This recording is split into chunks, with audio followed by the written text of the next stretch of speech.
Hello. Super result എന്ന് വെച്ചാൽ സൂപ്പറായിട്ടുള്ള ഒരു റിസൾട്ടിൻ്റെ ഒരു ഫേസ് പാക്കാണ് ഇന്ന് പറയുന്നത് കേട്ടോ. സൂപ്പർ റിസൾട്ട് എന്ന് വെച്ചാൽ നിങ്ങൾക്ക് ഒരിക്കലും പ്രതീക്ഷിക്കാൻ പറ്റാത്ത അത്രയും റിസൾട്ട് കിട്ടുന്ന ഒരു ഫേസ് പാക്കാണ്. ഇതൊരു ഇൻസ്പയർഡ് വീഡിയോയും കൂടിയാണ് കേട്ടോ. ഞാനിത് ചെയ്തിട്ട് എനിക്ക് ഒത്തിരി വ്യത്യാസം പെട്ടെന്ന് തന്നെ തോന്നിയായിരുന്നു കേട്ടോ. അതുകൊണ്ടാണ് നിങ്ങളെ കൂടി കാണിച്ചു തരാമെന്ന് വിചാരിച്ചത്. ഇതിന് വേണ്ടിയിട്ട് നമ്മളെ വീട്ടിലുള്ള ചെറിയ ചെറിയ കാര്യങ്ങൾ മാത്രം മതിയേ. അതിനായിട്ട് ഞാൻ ആദ്യം എടുത്തിട്ടുള്ളത് പച്ചരിയാണ്. പച്ചരി എന്ന് വെച്ച് കഴിഞ്ഞാൽ നമ്മുടെ വൈറ്റ് റൈസില്ലേ, നമ്മൾ രാവിലത്തെ കാപ്പിക്കൊക്കെ ഉണ്ടാക്കാൻ ഉപയോഗിക്കുന്ന പച്ചരിയാണ് നമ്മൾ എടുത്തിട്ടുള്ളത്. ഇതെടുക്കുന്ന സാധനങ്ങളെല്ലാം തുല്യമായിട്ടുള്ള അളവിൽ ഈ പച്ചരിയും ഇതിൻ്റെ കൂടെ നമ്മൾ ഉഴുന്നാണ് ഉപയോഗിക്കുന്നത്. ഉഴുന്ന് നമുക്ക് ബോൾസ് ആയിട്ടുള്ള ഉഴുന്നായാലും അല്ലെങ്കിൽ പിളർപ്പില്ലേ, അങ്ങനെയുള്ള ഉഴുന്നായാലും കുഴപ്പമില്ല. ഈ ഉഴുന്നും പച്ചരിയും സമാസമം ഒരേപോലെ അളവിനെടുക്കണം. എന്നിട്ട് നന്നായിട്ട് കഴുകി വെയിലത്ത് വെച്ചൊന്ന് ഉണക്കണം. കാരണം ഇത് പല രീതിയിലാണല്ലോ നമ്മുടെ കയ്യിലോട്ട് വരുന്നത്. അപ്പോൾ അതിൽ അഴുക്കൊക്കെ പോകാൻ വേണ്ടിയിട്ട് കഴുകി ഞാൻ വെയിലത്ത് വെച്ച് ഉണക്കിയിട്ടുണ്ട്. ഉഴുന്ന് നന്നായിട്ട് ഉണങ്ങണം കേട്ടോ, അല്ലെന്നുണ്ടെങ്കിൽ മിക്സിക്കകത്ത് പൊടിക്കുമ്പോഴത്തേക്ക് ഉഴുന്ന് പൊടിഞ്ഞ് വരാൻ ബുദ്ധിമുട്ടുണ്ടാവും. ഞാനത് ഉണക്കിയെടുത്തിട്ട് വന്നിട്ടുണ്ട്. നന്നായിട്ട് നല്ല വെയിലത്ത് ഉണക്കിയെടുത്തിട്ടുണ്ട്. പിന്നെ നമുക്ക് വേണ്ടുന്നത് ഇതിനകത്തുള്ളൊരു വമ്പൻ രാജാവാണ് കേട്ടോ.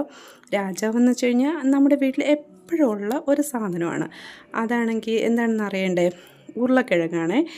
ഉരുളക്കിഴങ്ങിൻ്റെ പ്രത്യേകത എന്തുവാണെന്ന് നിങ്ങൾക്ക് ആർക്കെങ്കിലുമൊക്കെ അറിയായിരിക്കും.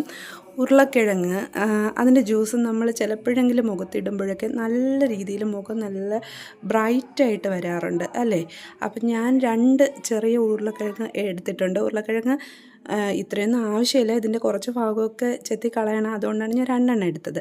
ആ ഉരുളക്കിഴങ്ങ് ഞാൻ വൃത്തിയായിട്ട് കഴുകിയെടുത്തിട്ട് കുറച്ചൊന്ന് പിളർന്നെടുത്തിട്ടുണ്ട് കേട്ടോ. പിളർന്നെടുത്തിട്ട് നമുക്ക് നന്നായിട്ട് അതിനെ പുഴുങ്ങിയെടുക്കാൻ വേണ്ടിയിട്ട് ഞാൻ അടുപ്പിൽ വെച്ചിട്ടുണ്ട്. നല്ല രീതിയിൽ പുഴുങ്ങിയെടുക്കണം. എന്നിട്ട് നമ്മൾ നേരത്തെ കഴുകി ഉണക്കി വെച്ചിരുന്ന പച്ചരി ഉണ്ടല്ലോ, പച്ചരി ഉഴുന്നും കൂടെ തമ്മിലുള്ളത്, അത് മിക്സിയുടെ ചെറിയ ജാറിലിട്ടിട്ട് നന്നായിട്ട് പൊടിച്ചെടുക്കണം. നല്ല ഫൈനായിട്ട് പൊടിച്ചെടുക്കണം.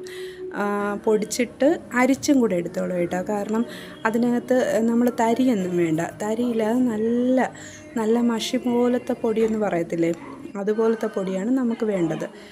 ഞാൻ അങ്ങനെ തന്നെ നല്ല മഷി പോലെ പൊടിച്ച് എടുത്തിട്ടുണ്ട്. എന്നിട്ട് ഞാനത് ഒന്നുകൂടെ അരിച്ചും എടുത്തിട്ടുണ്ട്. കണ്ടോ, ഇപ്പം നമുക്ക് അധികം തരിയില്ലാത്ത നല്ല പൊടി ഇട്ടിട്ടുണ്ട്. അതിനിടയ്ക്ക് ഉരുളക്കിഴങ്ങ് നന്നായിട്ട് വെന്ത് കിട്ടിയിട്ടുണ്ട്. അപ്പോൾ ഇത്രയും ഉരുളക്കിഴങ്ങിൻ്റെ ആവശ്യമില്ല കേട്ടോ. ഞാൻ എടുത്തപ്പോൾ അങ്ങ് എടുത്തതാണ്. ആദ്യമായിട്ട് ചെയ്യുന്നതല്ലേ. ആ ഉരുളക്കിഴങ്ങിൽ നിന്ന് ആവശ്യത്തിലുള്ള ഉരുളക്കിഴങ്ങ് അതിൻ്റെ തൊലി എടുത്ത് മാറ്റിയ ശേഷം അരി പൊടിച്ച മിക്സിയുടെ ജാറിലോട്ട് തന്നെ ഇട്ടിട്ടുണ്ട്. പിന്നെ അതിനകത്ത് നമുക്ക് ആവശ്യമുള്ള പൊടി, ഇത് ഒത്തിരി ഉണ്ടാക്കി വെക്കേണ്ട. ഒത്തിരി ഉണ്ടാക്കി വെച്ച് കഴിഞ്ഞാൽ നമുക്ക് 1-2 ദിവസമൊക്കെ ഉപയോഗിക്കാൻ പറ്റുള്ളൂ, പിന്നെ അത് ചീത്തയായി പോകും. അതുകൊണ്ട് ആവശ്യത്തിന് മാത്രം ഉരുളക്കിഴങ്ങും പൊടിയെടുത്ത്, പിന്നെ നമുക്ക് ഇതിൽ വേണ്ടുന്നത് കുറച്ച് തൈര് മതി. ഒരു സ്പൂണോളം തൈര് ഞാൻ എടുത്തിട്ടുണ്ട്. ഈ തൈരും ഉരുളക്കിഴങ്ങും ഈ അരിയും ഉഴുന്നും കൂടെ ചേർത്തിട്ട്, ആ പൊടിയും കൂടെ ചേർത്തിട്ട് നന്നായിട്ടൊന്നുകൂടെ ഒന്ന് അരച്ച് പേസ്റ്റാക്കി എടുക്കണേ. ആ പേസ്റ്റ് നമുക്കൊന്ന് ലൂസായി വരാൻ വേണ്ടിയിട്ട് കുറച്ച് പാലുകൂടെ ചേർത്തിടണം. ഒരുപാട് ലൂസാവണ്ട, കുറച്ച് നമുക്കറിയാമല്ലോ മുഖത്ത് തേക്കാനുള്ള തിക്നെസ് ആകുമ്പോഴത്തേക്ക് മതിയാക്കാം. അങ്ങനെ നന്നായിട്ട് ഉരുളക്കിഴങ്ങൊക്കെ അരച്ചെടുത്തിട്ടുണ്ട്. ഇപ്പം നല്ല ഐസ്ക്രീമിൻ്റെ കൺസിസ്റ്റൻസിയിൽ നമുക്ക് കിട്ടിയിട്ടുണ്ട് കേട്ടോ. കണ്ടു കഴിഞ്ഞാൽ നമുക്കൊന്ന് എടുത്ത് നാക്കിൽ വെച്ച് നോക്കാൻ തോന്നും, അത്ര ഭംഗിയിൽ കിട്ടിയിട്ടുണ്ട്. അപ്പോൾ എന്താ പറയുക, എനിക്കിതുപോലുള്ള മാസ്കുകളും പാക്കുകളൊക്കെ ഇടാനായിട്ട് ഭയങ്കര ഇഷ്ടമാണ് കൊച്ചിലെ മുതൽ. എന്താണെന്നറിയാമോ, ഞാനാണെങ്കിൽ നല്ല കറുത്തിട്ടാണ് ഉള്ളത് കേട്ടോ. അപ്പോൾ കുഞ്ഞായിരിക്കുമ്പോൾ മുതൽ ഒരുപാട് പേര് എന്നെ കളിയാക്കുമായിരുന്നു. കറമ്പി എന്നൊക്കെ വിളിച്ചിട്ട്, കറമ്പിന്നും കാക്കയെന്നും ഒക്കെ വിളിച്ച് എന്നെ കൊച്ചിലെ കളിയാക്കുമായിരുന്നു. പിന്നെ ഞാൻ സ്കൂളിൽ പഠിക്കുന്ന സമയത്ത്, UP ക്ലാസ്സിലൊക്കെ പഠിക്കുന്ന സമയത്ത് എൻ്റെ കൂടെ വേറൊരു ഷൈനിയും കൂടെ ഉണ്ടായിരുന്നു കേട്ടോ, ഷൈനി PS. പക്ഷേ ഞങ്ങൾ നല്ല കൂട്ടാണ് ഇപ്പോഴും. അന്ന് നല്ല കൂട്ടുകാരികളായിരുന്നു. പക്ഷേ കുട്ടികൾ ഐഡൻറ്റിഫൈ ചെയ്യാനായിട്ട് പറയുന്നത് എന്താണെന്ന് വെച്ച് കഴിഞ്ഞാൽ കറുത്ത ഷൈനിയും വെളുത്ത ഷൈനിയും. പണ്ട് എനിക്കത് ഒരുപാട് വിഷമം ഉണ്ടാക്കുന്ന കാര്യമായിരുന്നു. കുറേ കൂടെ വലുതായി വന്നപ്പോൾ പിന്നെ അമ്മ പറയുമായിരുന്നു, അതൊന്നും സാരമില്ല, കറുപ്പാണെങ്കിലും കാണാൻ നല്ല ഭംഗിയാണ് എന്നൊക്കെ പറഞ്ഞ് നമ്മളെ അങ്ങ് സമാധാനിപ്പിക്കുമായിരുന്നു കേട്ടോ. അമ്മ മാത്രമല്ല വേറെയൊക്കെ ആൾക്കാർ പറയുമായിരുന്നു. എന്നാലും മനസ്സിൽ എവിടെയൊക്കെയോ ഒരു വിഷമമുണ്ട് കേട്ടോ. എപ്പോഴും കറുപ്പായിപ്പോയി എന്നതിൻ്റെ ഒരു അപകർഷതാബോധം എപ്പോഴും എൻ്റെ മനസ്സിലുണ്ടായിരുന്നു. അതൊരു പോരായ്മയായിട്ട് നമ്മളിൽ ചിലർക്കെങ്കിലും കറുത്തവർക്കൊക്കെ എത്ര നമ്മൾ അങ്ങനെയല്ല, കറുപ്പിനും വെളുപ്പിനും വ്യത്യാസമില്ല എന്നൊക്കെ പറയുമെങ്കിലും നമ്മുടെയൊക്കെ ഉള്ളിൻ്റെ ഉള്ളിൽ ചെറിയൊരു വിഷമം ഉണ്ടാവത്തില്ലേ? എന്തായാലും ഈ ക്രീം ഇട്ടിട്ട് നമ്മൾ ഒറ്റ ദിവസം കൊണ്ട് വെളുത്തിട്ട് മാറുമൊന്നുമില്ല കേട്ടോ. ഇതിപ്പോൾ ഞാൻ ഒന്ന് തുടച്ച് കളയാമെന്ന് വിചാരിച്ച്. അതായത് നമ്മളിത് ഒരു 20 മിനിറ്റൊക്കെ വെച്ചിട്ട് ഉണങ്ങിയിട്ട് വെള്ളം നനച്ച് ഒന്ന് ഇതാക്കി കൊടുക്കണം കേട്ടോ, ഇളക്കി കൊടുക്കണം. എന്നിട്ട് വേണം, ഞാൻ പിന്നെ പോയി നന്നായിട്ട് കഴുകിയിട്ട് വന്നിട്ടുണ്ട് കേട്ടോ. കഴുകിയ ഉടനെ നമുക്ക് ഇതിൻ്റെ റിസൾട്ട് കാണാൻ പറ്റത്തില്ല. ഒരു 2-3 മിനിറ്റ് കഴിയുമ്പോഴത്തേക്കാണ് നല്ല അടിപൊളി റിസൾട്ട് എന്ന് വെച്ച് കഴിഞ്ഞാൽ നമ്മൾ ഞെട്ടിപ്പോകുന്ന റിസൾട്ട് നമുക്ക് കിട്ടും കേട്ടോ.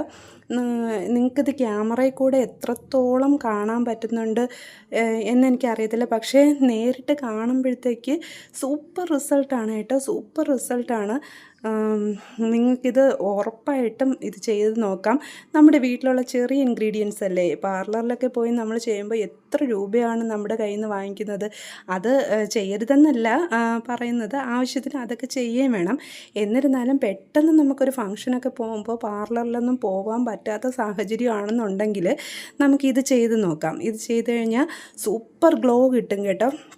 നമ്മൾ വെള്ള പേപ്പർ പോലെ ആവുമെന്നല്ല, സ്കിന്നിൻ്റെ വ്യത്യാസം വരുമെന്നല്ല, എന്നാലും 1 ഷെയ്ഡോ 2 ഷെയ്ഡോ ഒക്കെ കൂടുതൽ ബ്രൈറ്റ് ആവും പോലെ നമുക്ക് തോന്നും. നിങ്ങൾക്കിത് തീർച്ചയായിട്ടും വിശ്വസിച്ച് ചെയ്യാൻ പറ്റുന്ന ഒരു അടിപൊളി ഫേസ് പാക്കാണ് കേട്ടോ. തീർച്ചയായിട്ടും നിങ്ങളിത് ചെയ്ത് നോക്കണം. ചെയ്ത് നോക്കിയിട്ട് നിങ്ങൾ റിസൾട്ട് എന്നോട് പറയണം. അടിപൊളിയല്ലേ? എന്തായാലും നിങ്ങളിത് ചെയ്തിട്ട് റിസൾട്ട് അറിയിക്കാൻ മറക്കരുത് കേട്ടോ. അപ്പോൾ നമുക്ക് ഇന്ന് ഇവിടെ നിർത്താം. അടുത്ത വീഡിയോയിൽ കാണാം കേട്ടോ. Okay, by.